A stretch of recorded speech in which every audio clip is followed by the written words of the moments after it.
ایک شادی شدہ عورت سے اس کا شوہر 4 ماہ تک ہم بستری نہ کرے تو عورت کو حق حاصل ہے کہ وہ خلا لے لے، لیکن کچھ شادی شدہ خواتین اس طرف نہیں جاتی بلکہ وہ اپنی جسمانی ضروریات کسی اور طریقے سے پوری کرتی ہیں۔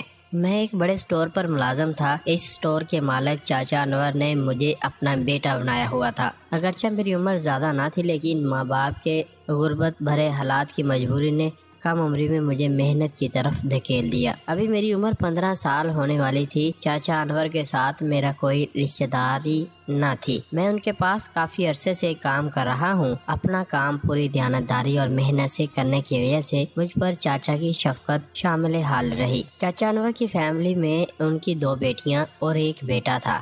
ان کا کاروبار بہت اچھا چل رہا تھا۔ یہی وجہ تھی کہ ان کے گھر میں ضروریات زندگی کی ہر چیز موجود تھی۔ میں ان کے گھر اکثر سودا سلف دینے جایا کرتا تھا اور ان کے گھر کے لوگوں سے میری کافی جان سائی تھی۔ چاچا کی عمر تقریباً 45 سال کے قریب تھی، جبکہ ان کی بیوی جن کو میں چچی کہتا تھا، ان کی عمر 35 سال کے قریب تھی۔ کچھ دنوں سے میں سودا سلف دینے روزانہ کی بنیاد پر دینے جانے لگا۔ ایک دن ایسا ہوا کہ معمولات زندگی نیا رخ اختیار کیا۔ ہوا کچھ یوں کہ میں معمول کے مطابق چاچا کے گھر سودا سلف دینے گیا۔ دروازے پر دستک دی لیکن دروازہ کسی نے نہ کھولا۔ چاچا کے بچے اسکول گئے ہوئے تھے۔ میرے بار بار کھٹکھٹانے در ہلکا سا کھل گیا۔ اندر جھانکا تو بہت خاموشی تھی۔ میں دروازے سے اندر چلا گیا کیونکہ میرا گھر میں آنا جانا تھا، اس لیے میں بلا جھجک باورچی خانے کی طرف چلا گیا۔ باورچی خانے کے ساتھ ہی چاچی کا بیڈ روم تھا۔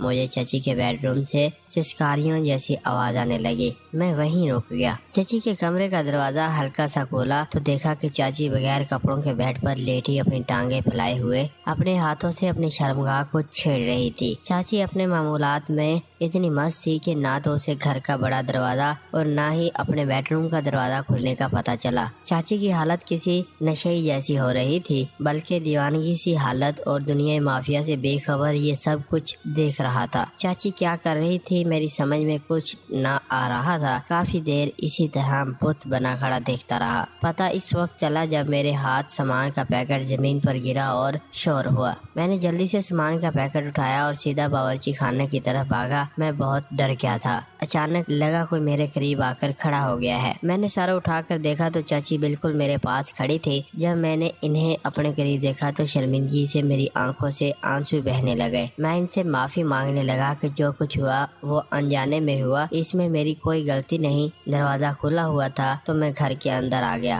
اور گھر میں کوئی نظر نہ آیا تو میں آپ کے کمرے کی طرف چلا گیا۔ مجھے نہیں پتا تھا کہ آپ بغیر کپڑوں کے اندر ہوں گی۔ چاچی نے ایک ہنکارا بھرا اور میرے کپکپاتے جسم کا بھرپور جائزہ لیتے ہوئے کہا، اچھا غلطی سے ہوا ہے۔ چاچی نے میرے ساتھ آہستہ آہستہ اپنا جسم لگانا شروع کیا۔ میں تھوڑا تھوڑا پیچھے ہٹتا رہا اور چاچی تھوڑا تھوڑا آگے بڑھتی رہی۔ میں بہت گھبرایا ہوا تھا اور چاچی کو یقین دلانے کی کوشش کر رہا تھا کہ اس میں میری کوئی مرضی شامل نہ تھی، لیکن چاچی شاید کوئی منصوبہ بنا چکی تھی۔ وہ میری ایسی حالت سے لطف اندوز ہو رہی تھی۔ میں کیا جواب دیتا مجھے خود معلوم نہ تھا کہ میری ایسی حالت کیوں کر ہو گئی ہے۔ آخر میں نے ان کے آگے ہاتھ جوڑے، ان کے قدموں میں گر گیا۔ چاچی نے مجھے کالر سے پکڑا اور اوپر کی طرف اٹھاتے ہوئے کہا، تمہیں معافی مل سکتی ہے لیکن اس کے لیے ایک شرط ہے۔ میں نے آنسو بھری آنکھوں سے چاچی کی طرف دیکھا اور منہ سے کچھ نہ بولا، جیسے میں جاننا چاہ رہا تھا کہ وہ کیا شرط ہے۔ چاچی شیطانی مسکراہٹ چہرے پر لیے بولی، شرط یہ ہے جیسے میں بغیر کپڑوں کے ہوں، تم بھی اپنے کپڑے نکال لو۔ میں ایک جھٹکے سے پیچھے ہٹا اور پھر ایک منتیں کرتے ہوئے بولا، نہیں نہیں چاچی میں یہ نہیں کر سکتا۔ میں نے معافی مانگتے ہوئے چاچی سے رحم کی اپیل کی۔ چاچی انجانے میں یہ جو غلطی ہو گئی ہے آئندہ سے ایسی غلطی نہیں ہوگی۔ چاچی میری طرف سرکتے ہوئے بولی، اگر معافی چاہتے ہو جو کہتی ہوں ویسا کرو، اگر نہیں کرو گے تو معافی نہیں ملے گی۔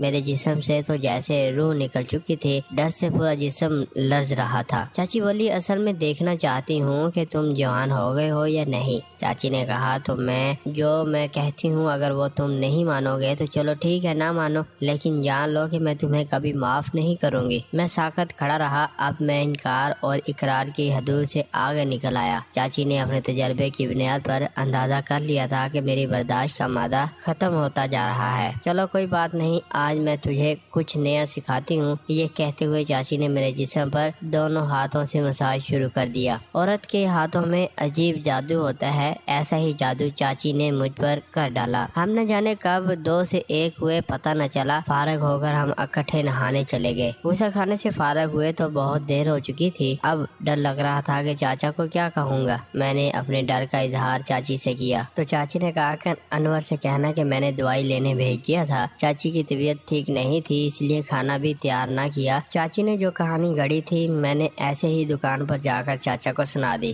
میں آج ہونے والے اس واقعے پر بہت شرمسار تھا، خود میں عجیب سی تبدیلی محسوس کر رہا تھا۔ گھر آ کر ساری رات سویا نہیں۔ میں نابالغ تھا، نہ سمجھ تھا، لیکن آج کے واقعے کے بعد خود کو ایک مرد سمجھ رہا تھا۔ دکان پر جاتا تو چاچا کا چہرہ دیکھ کر شرم محسوس ہوتی کہ میں نے چاچا سے نمک حرامی کی ہے۔ اگلے دن میں پھر سامان دینے چاچا کے گھر گیا۔ مجھے چاچا کے ساتھ بددیانتی اور بد اعتمادی پر پشمانی ہونے لگی تھی اور اسی وجہ سے میں چاچی سے بات کرنے سے ہچکچا رہا تھا، جبکہ چاچی مجھے بڑے پیار اور حرص کی نظر سے دیکھ رہی تھی۔ میں دوپہر کا کھانا لے کر گھر سے نکلنے لگا تو چاچی نے میرا بازو پکڑ لیا، کہا کیا بات ہے بیٹا، آج تم بڑے اداس ہو۔ میں نے خاموشی سے کہہ دیا کہ کوئی بات نہیں۔ چاچی نے مسکراتے ہوئے کہا اس دن تم نے مجھے بہت راحت دی، آج بھی میری اسی ضرورت کو پورا کرو۔ تم میری ضرورتوں کا خیال رکھو، میں تمہاری ضرورتوں کا خیال رکھوں گی، ہم دونوں نے ایک دوسرے کی ضرورتوں کا خیال رکھنا ہے۔ یہ کہتے ہوئے چاچی نے میری جیب میں 2000 ڈال دیے۔ میں نے معنی خیز نظروں سے چاچی کی طرف دیکھا۔ میں جانتی ہوں کہ تم اتنے خاموش کیوں ہیں، چاچی نے میرے چہرے کی طرف دیکھتے ہوئے کہا۔ مزید کہا مجھے معلوم ہے کہ تم اپنے چاچا انور سے بددیانتی پر شرمندہ ہو۔ چاچی نے مجھے اس شرمساری سے نکالنے کی بہت کوشش کی اور مجھے اس بات پر تقریباً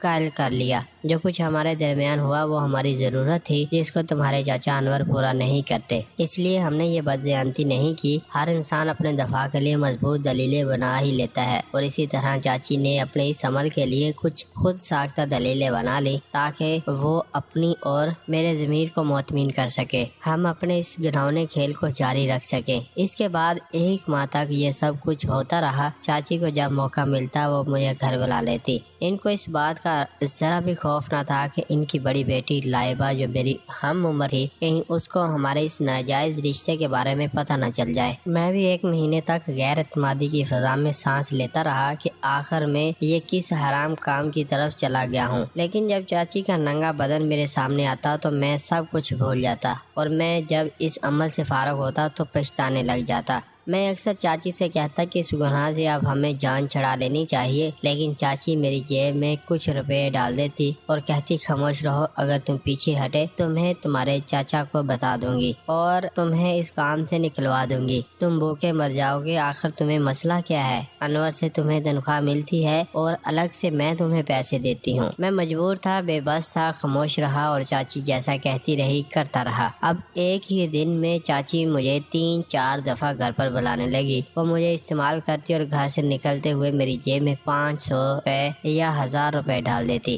دن بہ دن کمزور ہونے لگا اور اداسی اور پریشانی میرا مقدر بن گئی، لیکن میں اپنی پریشانی کا ذکر کسی سے نہ کر سکتا تھا۔ حالات چلتے رہے، ایسے ہی 6 ماہ گزر گئے۔ ایک دن میں اور چاچی بستر پر لیٹے ہوئے تھے کہ چاچی کی بڑی بیٹی لائبہ جلدی اسکول سے گھر آ گئی اور اس نے ہمیں ہم بستری کرتے ہوئے دیکھ لیا۔ میں نے فوری کپڑے پہنے اور گھر سے باہر نکل گیا۔ چاچی لائبہ کو اپنی اس حرکت پر مطمئن نہ کر سکی کیونکہ وہ ایک سمجھدار لڑکی تھی، لیکن چاچی بھی بہت بڑے ڈرامے باز تھی۔ وہ لائبہ کے قدموں میں گر گئی اور بولی بیٹا میں آئندہ سے اس طرح کا گناہ نہیں کروں گی۔ میں بہک گئی تھی، مجھے معاف کر دو کہ لائبہ نے خاموشی اختیار کر لی۔ اگلے دن لائبہ اسکول جانے لگی تو اس کی اسکول وین نہ آئی۔ چاچا انور نے مجھے اس کو اسکول چھوڑنے کے لیے کہا۔ میں موٹر سائیکل پر اس کو اسکول چھوڑنے چلا گیا۔ لائبہ نے راستے میں مجھ سے کل والے چاچی اور میرے غلط فعل کے بارے میں پوچھا تو میں صاف مکر گیا، لیکن اس نے کہا کہ میں سب کچھ سمجھتی ہوں، اب تم میرا بھی ایک کام کرو گے۔ اتنے میں اسکول آ گیا اور میں اس کو چھوڑ کر واپس کام پر چلا گیا۔ سارا دن سوچتا رہا کہ لائبہ نے یہ کیا شرط رکھ دی ہے۔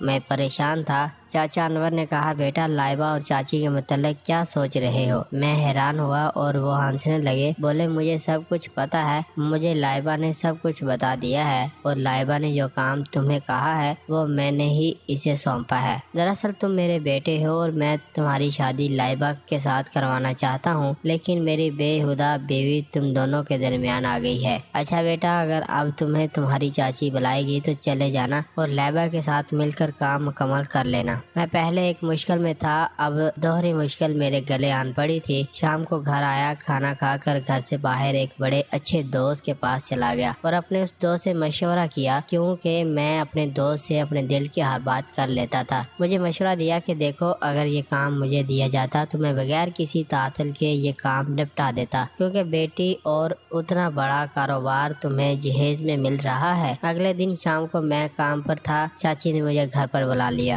میں چاچا انور کو بتا کر گھر آ گیا۔ لائبہ اس وقت اکیڈمی گئی ہوئی تھی۔ میں اور چاچی بیڈ روم میں چلے گئے۔ چاچی نے اپنے صدر دکھائی اور میں چاچی کے اوپر لیٹا ہوا تھا کہ چاچا اور لائبہ آ گئے۔ لائب نے کہا ابو آج امی کو نہیں چھوڑیں گے، اس جیسی ماں کا نہ ہی میرے لیے اچھا ہے، اور میں نے بیٹھ کے نیچے پڑی ہوئی رسی نکالی اور چاچی کے گلے پر لپیٹ دی۔ لائبہ نجدی کے پاؤں پکڑے میں نے، جس سے چاچی کا گلا دبا دیا۔ دیکھتے ہی دیکھتے چاچی اللہ کو پیاری ہو گئی۔ لائبہ اور چاچا نے پولیس کو فون کر دیا۔ میں حیران تھا کہ مجھے ان دونوں نے لالچ دے کر اس کام کے لیے راضی کیا، اور اب کام ہو جانے کے بعد انہوں نے پولیس بلا کر مجھے گرفتار کروا دیا۔ دراصل یہ لوگ مجھے بتانا چاہتے تھے کہ برائی کا انجام بعض اوقات برا ہوتا ہے، اور چاچی کو راستے سے ہٹاتے ہی میں گرفتار ہو کر چلا گیا۔ مجھے میرے گناہ کی سزا مل گئی۔ میرے دوستو، آپ کو یہ کہانی کیسی لگی؟ اس کہانی کے متعلق اپنی قیمتی رائے کمنٹ سیکشن میں لازمی بتائیے گا۔ ہمیں دیجیے اجازت، اپنا ڈھیروں سارا خیال رکھیے گا۔ اللہ حافظ۔